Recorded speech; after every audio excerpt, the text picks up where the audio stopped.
Air/Kito continue to do what they do best, make grown men cry like little pussies. Air is a 2004 anime adaptation of an adult Japanese visual novel directed by Tatoshi Ishibara. I was looking forward to Air, having being a huge fan of Clannad, which of course Key also helped made. Air is known by many fans of the series, as well as many anime viewers out there, to be one of the many series by Key that helped establish anime and make many people appreciate anime in general. The rich story and messages that are presented through this anime is strong that it is still a mystery as to what the full message may be to all of us. Though it may not be Key's best work, it is definitely a series that aided in the rise and fame of Key Studios, an anime later on down the road.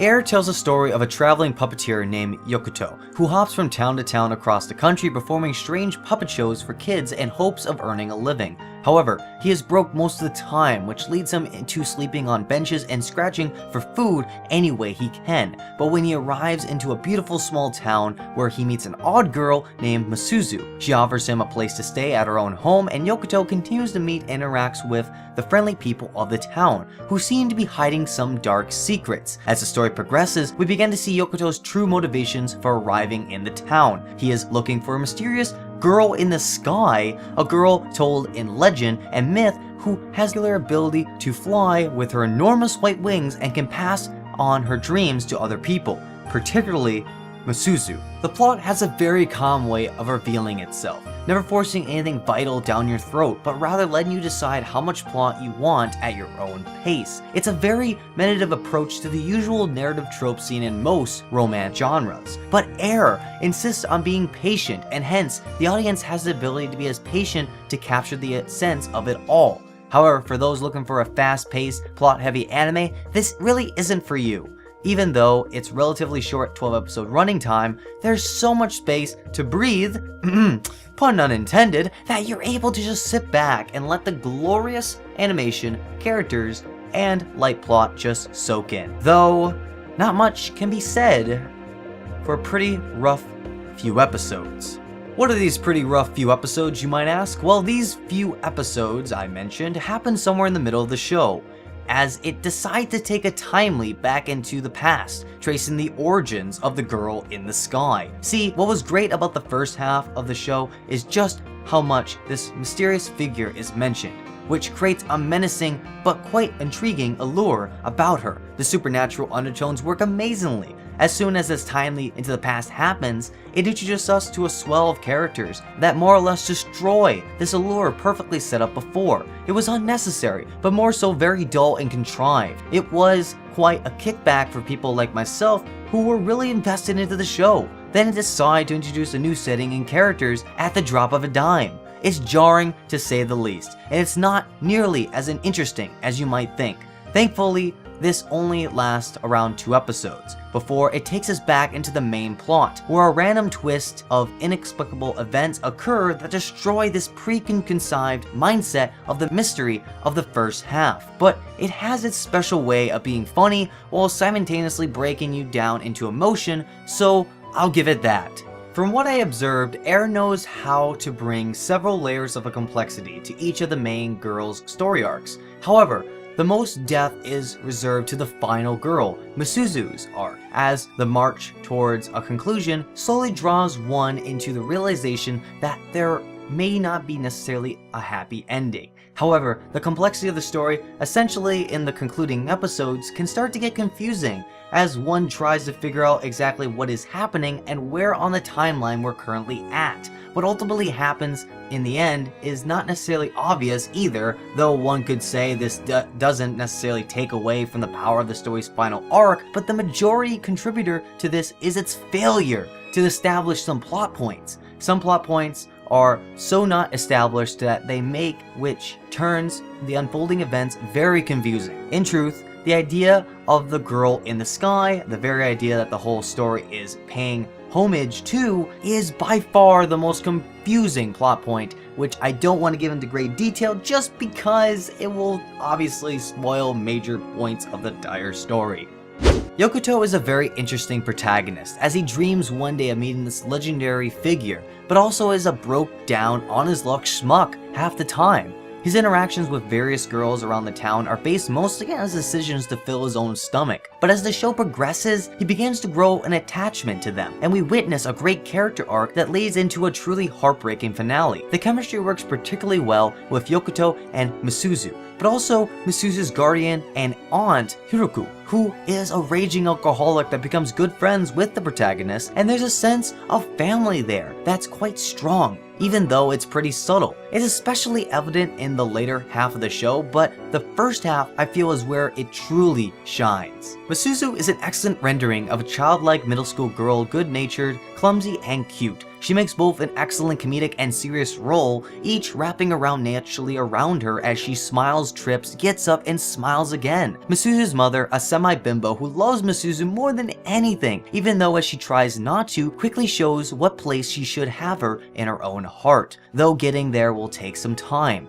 Kano, though she doesn't have a center role for long, isn't enduring as the rest of in her own way, makes a good job with the episodes that focus on her.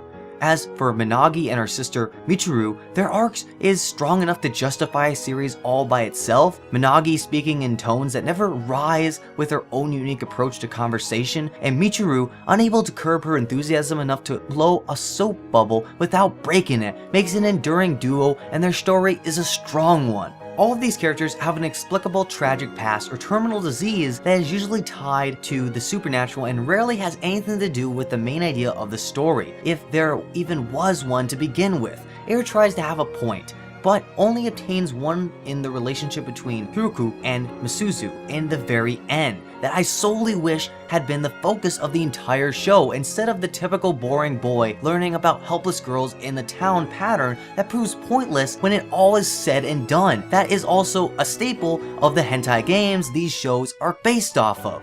So overall, for the characters of the series, they're not very deep, but they're not bad either. They're likable, and the only problem I have with them is that some of them don't have proper closure and have a fully meaning to the main plot of the anime.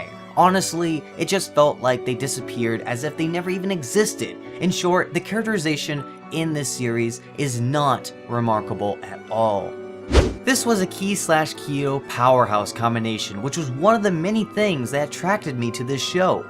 Air's character design and art style is smooth, sharp, and just purely detailed. Most of the shots comprise of wide, scenic views to capture glimpses of the beautifully animated sky, which is so expensive and awe-inspiring that it becomes a character and presents itself throughout the entire course of the show, also trying into one of its major themes. The combination of the animation and art style truly blends well in any given scene, such as where characters are facing the ocean view, admiring the clouds and sky, or just simply walking through the town. It is unbelievably detailed and well done for its production value.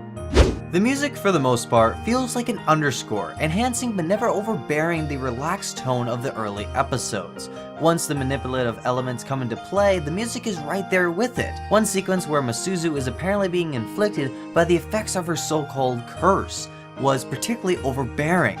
It was as if I could feel the pressure against my head of the show saying, "This is sad. You are feeling sad, sympathetic, protective. Cry. Damn you, just cry." The opening and ending songs are fitting, though the opening animation feels like a roll call than anything else, and also to add to this incredible atmospheric tone of the show is, of course, the music, which complements it very well. It consists mostly of piano ballards over a soft techno-esque beat that adds a dreamy layer next to its beautiful animation.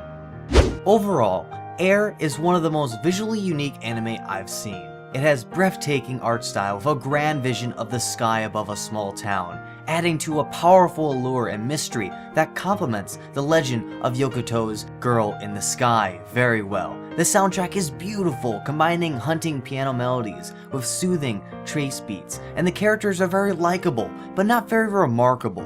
However, its second half falters in many ways as it decides to be an entirely different show and genre, which will polarize a lot of people. It's only for a few episodes, but its impact leaves a bit of a sour taste in your mouth. Nonetheless, it managed to conclude itself in a less than satisfactory way, as the protagonist isn't exactly given the greatest of endings, but at the same time leaves open a world of possibilities. as to what lies beyond the vast oceans and skies of the world. I highly recommend seeing this one if you're a fan of supernatural romances that have a sense of beauty and fresh quality to those which I recommend.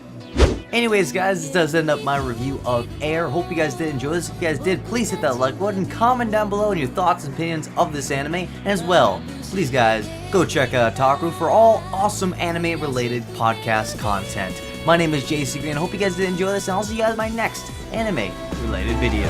Peace guys.